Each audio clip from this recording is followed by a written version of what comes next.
ओम श्री गण गणपते नमः। ओम श्री गण गणपते नमः। ओम श्री गण गणपते नमः। दोस्तों,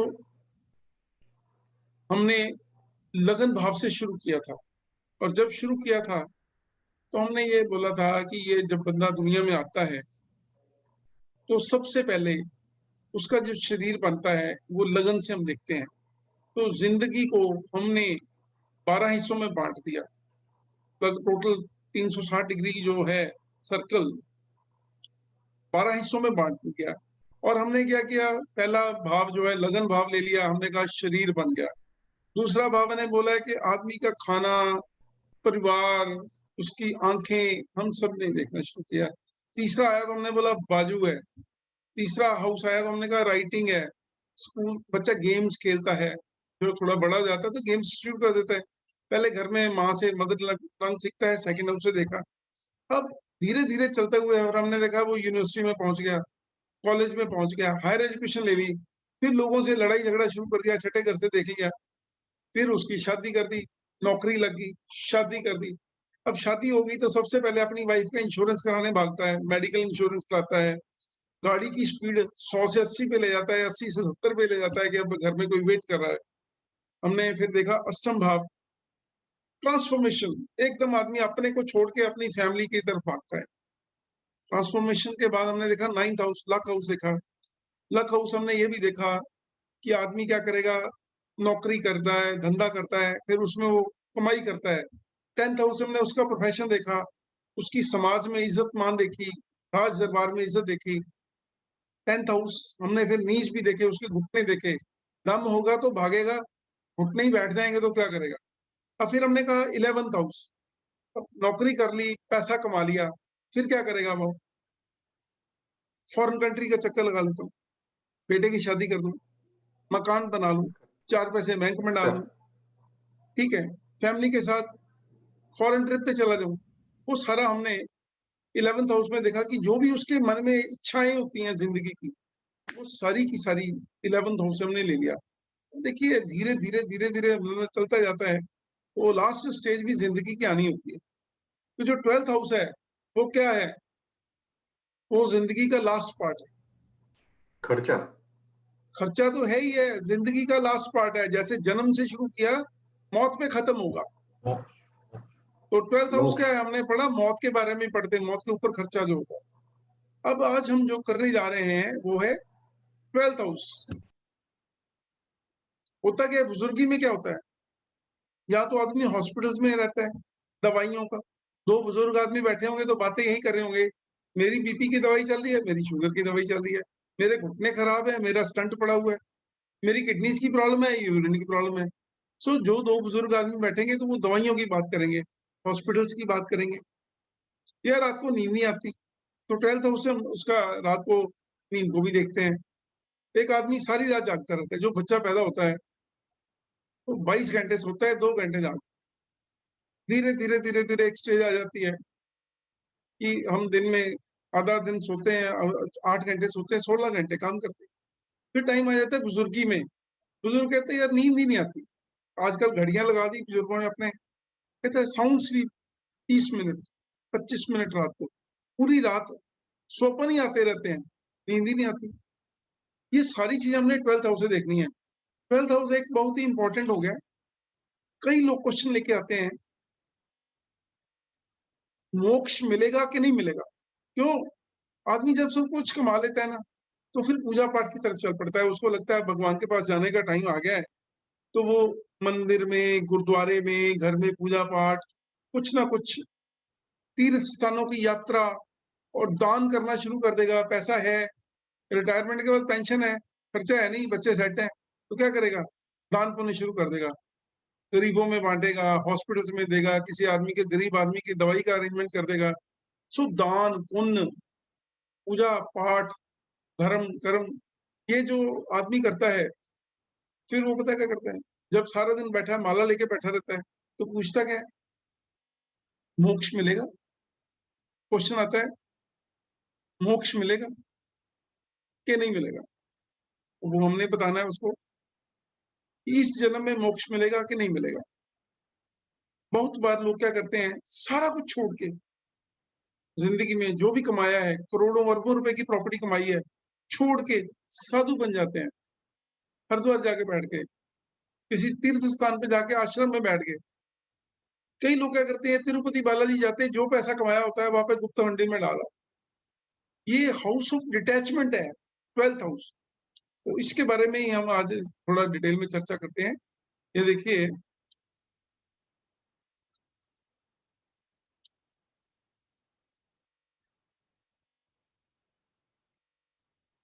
हमने एक, अब ये 12th हाउस है। 12th हाउस हमने कुछ बॉडी पार्ट्स के लिए देखते हैं। यहां से हमने सिर लिया था, तो 12th हाउस से हम क्या लेते हैं, पैर, जो फीट है, क्योंकि हमने पढ़ा था 10th हाउस घुटने हैं। ये अपर लेग है, ये घुटने हैं, ये लोअर लेग है, और ये फीट है। पैरों के नीचे जो तलवे होते हैं वो भी 12th हाउस से हम देखते हैं। और दूसरा, पैर को देखना है तो पैरों के लिए भी 12th हाउस को देखते हैं बॉडी पार्ट्स में। फिर इसके अलावा ये हमने देखा था, ये आदमी का सिर है तो ये उसकी आंखें हैं, ये राइट आई, ये लेफ्ट आई। सो लेफ्ट आई देखना है तो 12th हाउस, फीट देखना है तो राइट हाउस। उसके अलावा देखिए,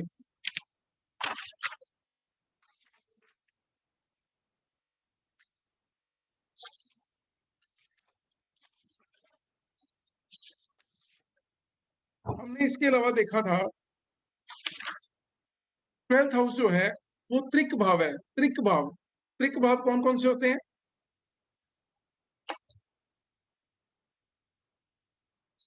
6, 8 और 12। छठा, 8वां और 12वां घर जो है त्रिक भाव है। त्रिक भाव वो भाव होते हैं, इनको हम खराब घर भी कहते हैं। होरोस्कोप में इनको खराब घर गिना जाता है। हमने जब भी पढ़ा, लगन का मालिक छठे में, 8वें में, 12वें में चला जाए, या 4th हाउस लॉर्ड 6th में, 8th में या 12th में चला जाए, तो खराब घर होते हैं। इट इज अ त्रिक हाउस। 6, 8 और 12 में ये 12th हाउस है। It is a moksha triangle also. हमने पढ़ा था मोक्ष, धर्म, अर्थ, काम, मोक्ष। तो मोक्ष ट्राइंगल में हमने पढ़ा था 4th house, 8th house and 12th house. So ये मोक्षा ट्राइंगल भी है। मोक्ष मिलेगा, ये नहीं मिलेगा, इस जन्म में मिलेगा, जो पूजा पाठ किया है उसका कोई अर्थ आएगा कि नहीं आएगा, तो वो भी हम 12th हाउस से ही देखते हैं। बॉडी पार्ट जैसे मैंने बात किया, फीट एंड लेफ्ट आई। इसके अलावा पैरों के तलवे जो देखते हैं, इसी से देखते हैं। इसको हम व्यय स्थान बोलते हैं, खर्च का घर। व्यय मतलब खर्चा। तो 12th हाउस जो लॉर्ड है, इसको वयेश भी बोला जाता है। खर्चे के घर का मालिक जो होगा वो वयेश होगा। 12th हाउस लॉर्ड वयेश बोला जाएगा। और वो कहाँ पे बैठा हुआ है, उसके ऊपर भी कुंडली में बहुत चीजें डिपेंड करती हैं। इस घर के मालिक को वयेश कहा जाता है। और इस भाव से, इस हाउस से शरीर के दुख सुख की, दुख और सुख, शरीर की हानि, कोई किसी की हेल्थ इश्यूज हैं, तन की परेशानी है, इवन जो नशा करते हैं लोग, वय, इसके अलावा देखो नींद नहीं आती तो लोग क्या करते हैं, कई बार ना कोई नशा करना शुरू कर देते हैं। किसी एडिक्शन हो जाती है किसी ना किसी नशे की। अगर ये घर खराब हो तो लोग नशा करने शुरू कर देते हैं, दैट इज नशेड़ी। फिजूल के खर्चे करना। दूसरा घर है कमाई का, और 12वां घर है खर्चे का। आदमी कमाई करके तो खुश है, खर्चा करके परेशान है। तो 12th हाउस होता है फालतू के खर्चे, अपनी मर्जी से नहीं करते। हॉस्पिटल्स में, जेल में, कोर्ट्स में, जहां पे भी खर्चे होंगे, पुलिस के खर्चे, हॉस्पिटल्स के खर्चे, अनएक्सपेक्टेड जितने भी खर्चे होते हैं, जब आदमी परेशानी से करता है तो वो सारे 12th हाउस से देखते हैं। इसके अलावा धन की बर्बादी तो हो ही गई। 12th हाउस से हम देखते हैं बेडरूम का सुख। ये 12th हाउस जो है वो बेडरूम भी है, तो बेडरूम का जो सुख देखते हैं वो 12th हाउस से देखते हैं। विवाह, इवन मैरिज होने के बाद एक्स्ट्रा मैरिटल अफेयर्स जो होते हैं, एक्स्ट्रा मैरिटल अफेयर्स, विवाह होने के बाद गुप्त जो हमारे रिलेशंस हैं वो भी हम यहीं से देखते हैं। विवाह के बाद के संबंध, पाप कर्म, जो भी हम पाप करते हैं, पाप कर्म, या फॉरेन कंट्री ट्रेवल क्या होता है। 12th हाउस से हमने ये भी देखा था, जो भी लोग अपने घर से दूर चले जाते हैं, जीविका के लिए जाएं, टूरिस्ट वीजे पे जाएं, काम धंधा करने के लिए जाएं, पढ़ाई करने के लिए जाएं। जो 12th हाउस है उससे हम लॉन्ग जर्नीज भी देखते हैं, और 12th हाउस से हम फॉरेन कंट्री भी देखते हैं। इसके अलावा जितनी भी ये देखिए 10th हाउस जो है, 10th हाउस होता है गवर्नमेंट का, तो 10th हाउस से 3rd हाउस जो है वो 12th हाउस है, 1 2 3। तो सरकार के ऑर्डर्स, सरकार की जो भी दंड, कोई पनिशमेंट आना, किसी तरह के सरकार के ऑर्डर्स, पेनल्टी आ जाना, टैक्स की कोई रिकवरी आ जाना, सरकार के ऑर्डर्स आदमी के अगेंस्ट में आए जहां पे उसको परेशानी हो, तो ये सारे सरकारी ऑर्डर्स, गवर्नमेंट से प्रॉब्लम, दंड, पनिशमेंट जिसको बोलेंगे हम, इम्प्रिजनमेंट। इम्प्रिजनमेंट होता है आदमी या तो देखो कई बार बेड रिडन हो जाता है, घर में ही बंद हो जाता है, बाहर निकल ही नहीं पाता, या जेल यात्रा हो जाना। जेल, क्योंकि सरकार के ऑर्डर्स अगेंस्ट में आएंगे तो समटाइम्स जेल हो जाती है, तो जेल जो है वो भी 12th हाउस से देखते हैं। गवर्नमेंट सरकारी आदेश हो गए, षड्यंत्र हो गया, आपके अगेंस्ट में कोई कॉन्स्पिरेसी जो करते हैं दुश्मन, दुश्मन या आपके लोग, आपके स्टाफ मेंबर्स, आपके सबॉर्डिनेट्स, आपके बॉसेस, आपके पड़ोसी, आपके रिश्तेदार, आपके दोस्त, कोई भी जो आपके अगेंस्ट में षड्यंत्र करेगा, कॉन्स्पिरेसी करेगा, वो भी 12th हाउस से हम देखते हैं। इसके अलावा कर्जा, फाइनेंशियल, जितने भी फाइनेंस के साथ रिलेटेड है, पैसा जो है 2nd हाउस, और ये खर्चा, धन संबंधी जो भी प्रॉब्लम्स आती हैं, ज्यादा खर्चा हो जाना या कर्जा हो जाना, या आदमी को निर्धनता, बैंक करप्ट हो जाना, आदमी कई बार दिवालिया हो जाता है, तो 12th हाउस से हम देखते हैं।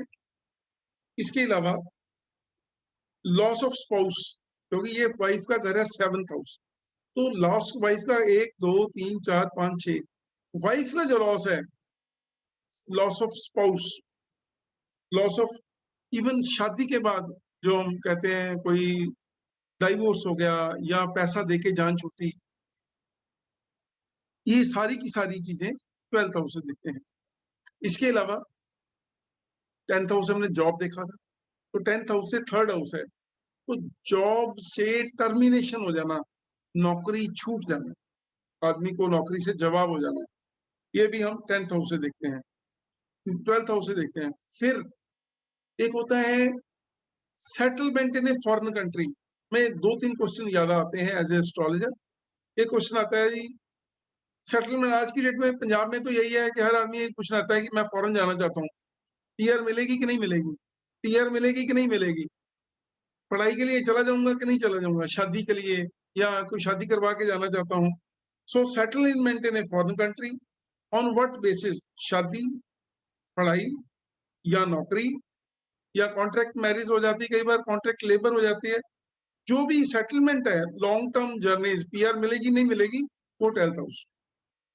और सेपरेशन फ्रॉम ओन पीपल, वजह कोई भी हो, बंदा पंजाब में बैठा है, नौकरी बेंगलोर में मिल जाए, अपने फैमिली वालों से दूर चला गया, या इंडिया से निकला ऑस्ट्रिया में जाके बैठ गया, वहां पे नौकरी शुरू कर दी, पढ़ाई शुरू कर दी, जो सारी चीजें हैं ये हमें 12th हाउस से ही देखनी है। अब मैंने आपको शुरुआत में बात की है, 12th हाउस होता है मोक्ष का, मौत के बाद, मौत के बाद, आदमी के मरने के बाद प्राणी की गति, गति होगी, मोक्ष मिलेगा कि दोबारा से उसका जन्म होगा, क्योंकि हमारे जो संस्कार हैं हमें यही बताते हैं कि ये जीवन मरण एक चक्कर है, और आदमी इसमें चलता रहता है, आता रहता है, दुनिया में जाता रहता है, जब तक उसको मोक्ष की प्राप्ति नहीं हो जाती। और जो भी आदमी पूजा पाठ करते हैं वो मोक्ष की कामना से ही करते हैं। अब मैंने ये भी आपको बताया कि डोनेशन, जितने भी दान पुण्य होते हैं, वो भी 12th हाउस से देखे जाते हैं। अब ये देखिए 4 8 12 ये वाटरी साइंस है, हमने पढ़ा था 1 5 9 फायरी है, 2 6 10 अर्दी है, 3 7 11 एरी है, और 4 8 12 ये वाटरी साइंस है। तो ये पक्का घर जो कालपुरुष की कुंडली में 12 नंबर है, वाटरी साइन है। तो जितने भी काम हम लोग रिलेटेड टू वाटर रिसोर्ट्स करते हैं, पानी के साथ रिलेटेड जितने भी रिसोर्ट्स के काम हैं, या वो सारे के सारे 12th हाउस से देखे जाते हैं।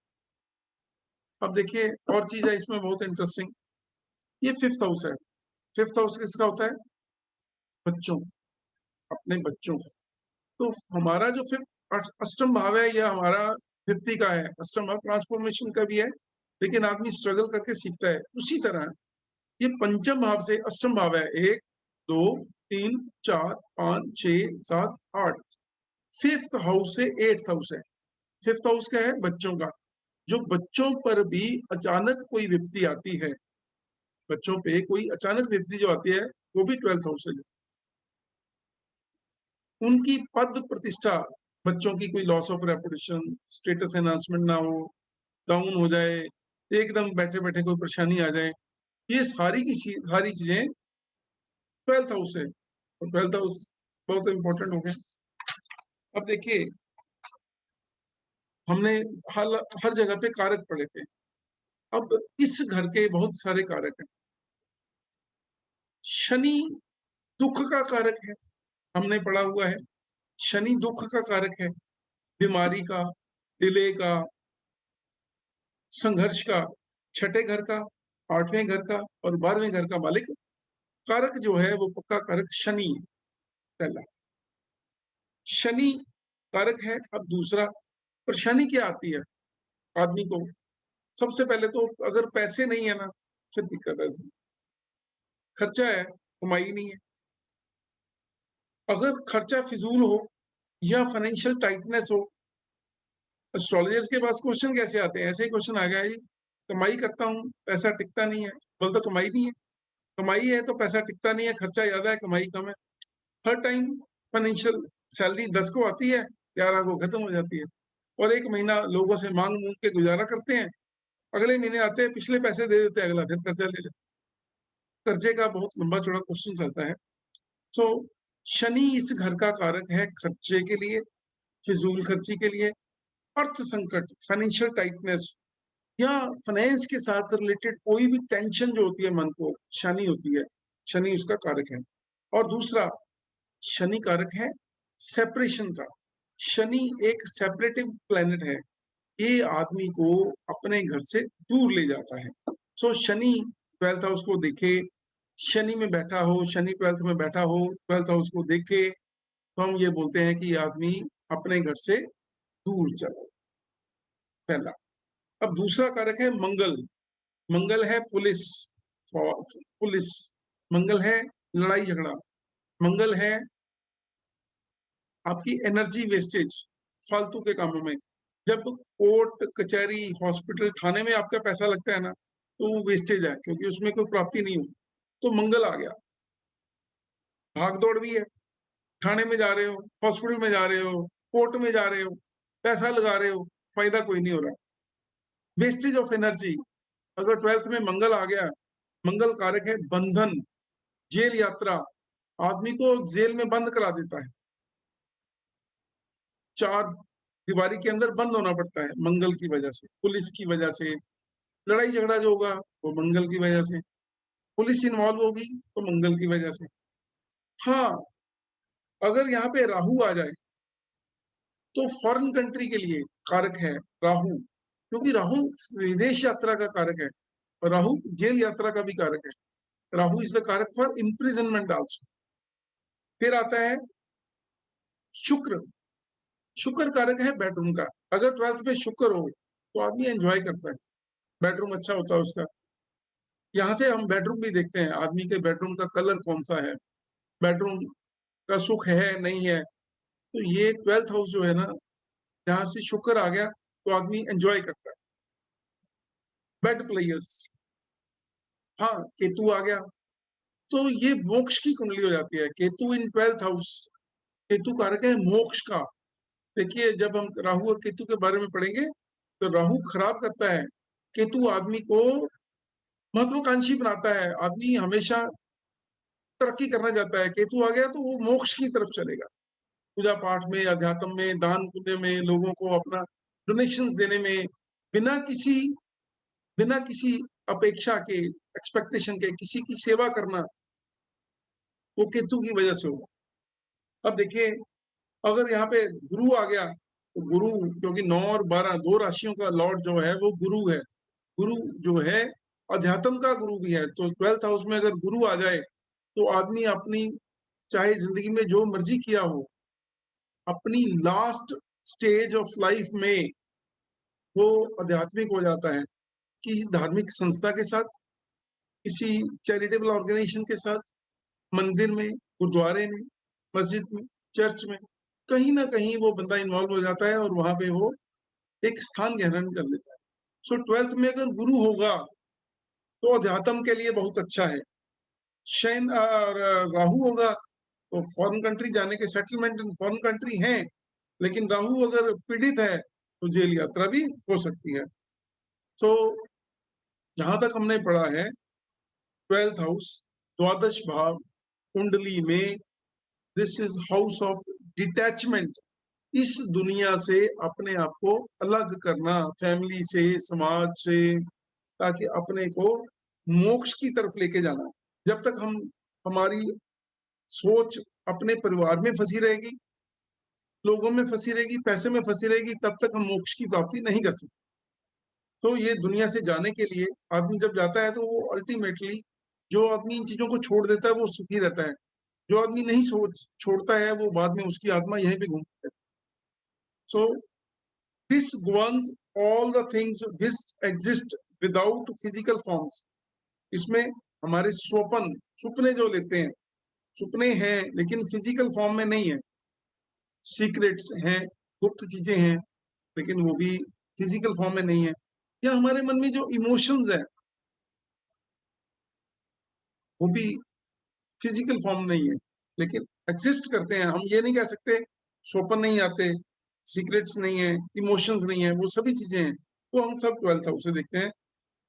डिटैचमेंट फ्रॉम मटेरियलिस्टिक डिजायर्स, जो हमारी पैसे के प्रति मोह मोह माया, कहते काम, क्रोध, लोभ, मोह, अहंकार, ये 5 चीजें हैं। इन चीजों से डिटैचमेंट जब तक नहीं होगी तब तक मोक्ष नहीं मिलता। हम एक नया एक पूरा चैप्टर लेंगे कि मोक्ष मिलेगा या नहीं मिलेगा, उसमें काफी कॉम्बिनेशन रहेंगे। लेकिन आज देखिए, कहते if this house is afflicted, अगर इस घर में कोई खराबी है। खराबी कैसे होती है?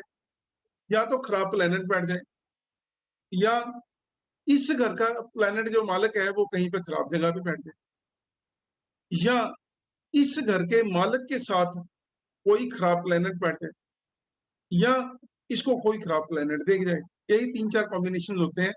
पहले मालिक, पहले किराएदार, फिर मालिक, मालिक के साथ कौन बैठा है और उसको कौन देख रहा है। ये 4-5 चीजें होती हैं। दिस मे लीड टू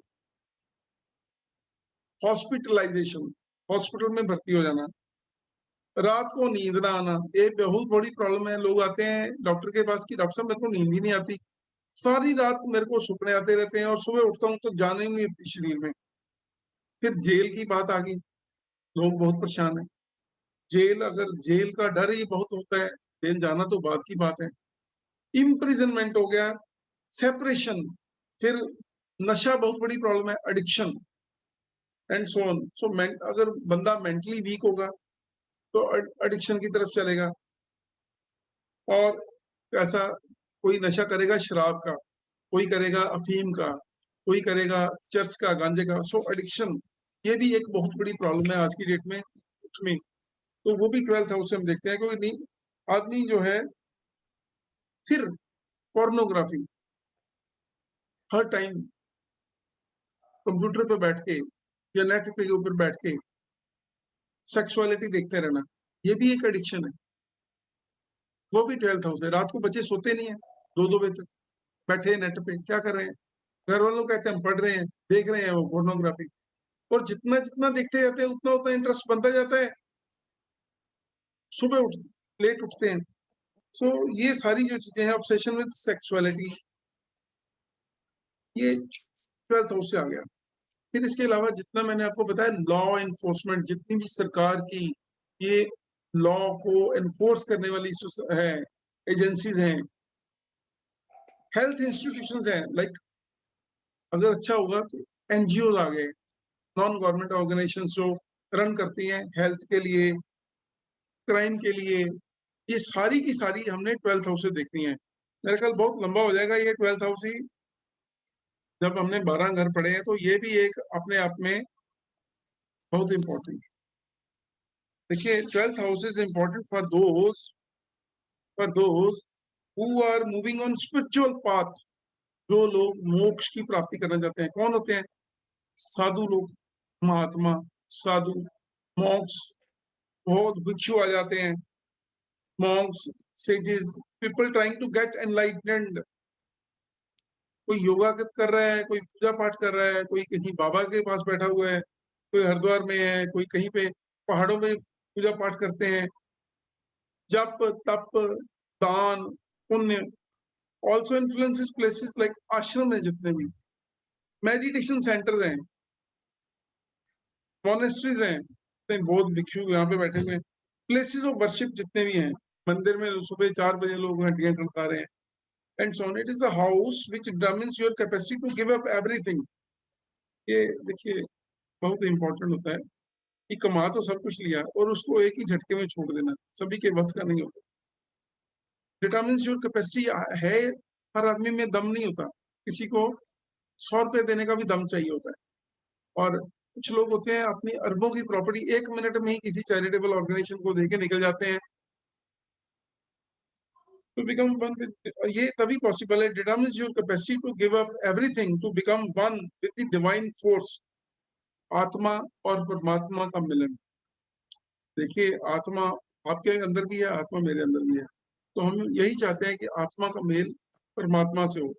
वो तभी पॉसिबल होगा, हम ये दुनियावी चीजें, काम, क्रोध, लोभ, मोह, अहंकार को छोड़कर सेवा करें समाज की, बिना किसी एक्सपेक्टेशन। गरीब आदमी की सेवा करें, बीमार आदमी की सेवा करें, उसको फाइनेंशियली, फिजिकली, मॉरली सपोर्ट करें। सो कहते हैं कि in other words your willingness and ability to leave the materialistic joys, ये दुनियावी चीजों को छोड़ के, ये खुशियां, ये ऐसी परिवार है, मेरा घर है, होटल है, छोड़ के परस्यू स्पिरिचुअल जर्नी, अपनी अध्यात्म की तरफ यात्रा शुरू करें। 12th house also determines your ability to give up and be generous।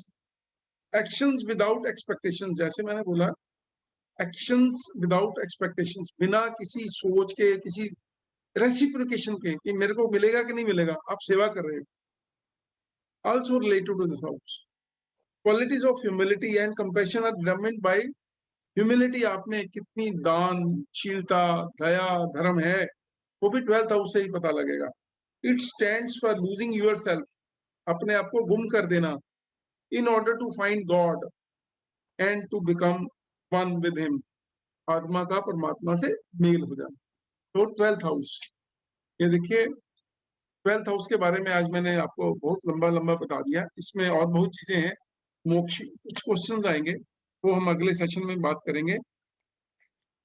अभी आपको मैंने 12 भावों के बारे में डिटेल में ये बता दिया कि कहाँ से हमने क्या देखा।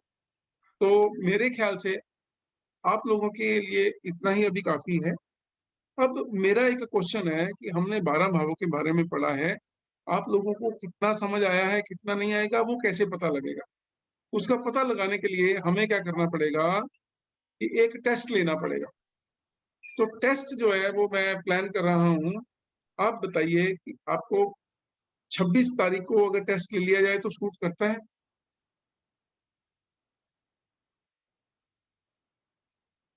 कर लीजिए, अनम्यूट कर लीजिए। ठीक है सर।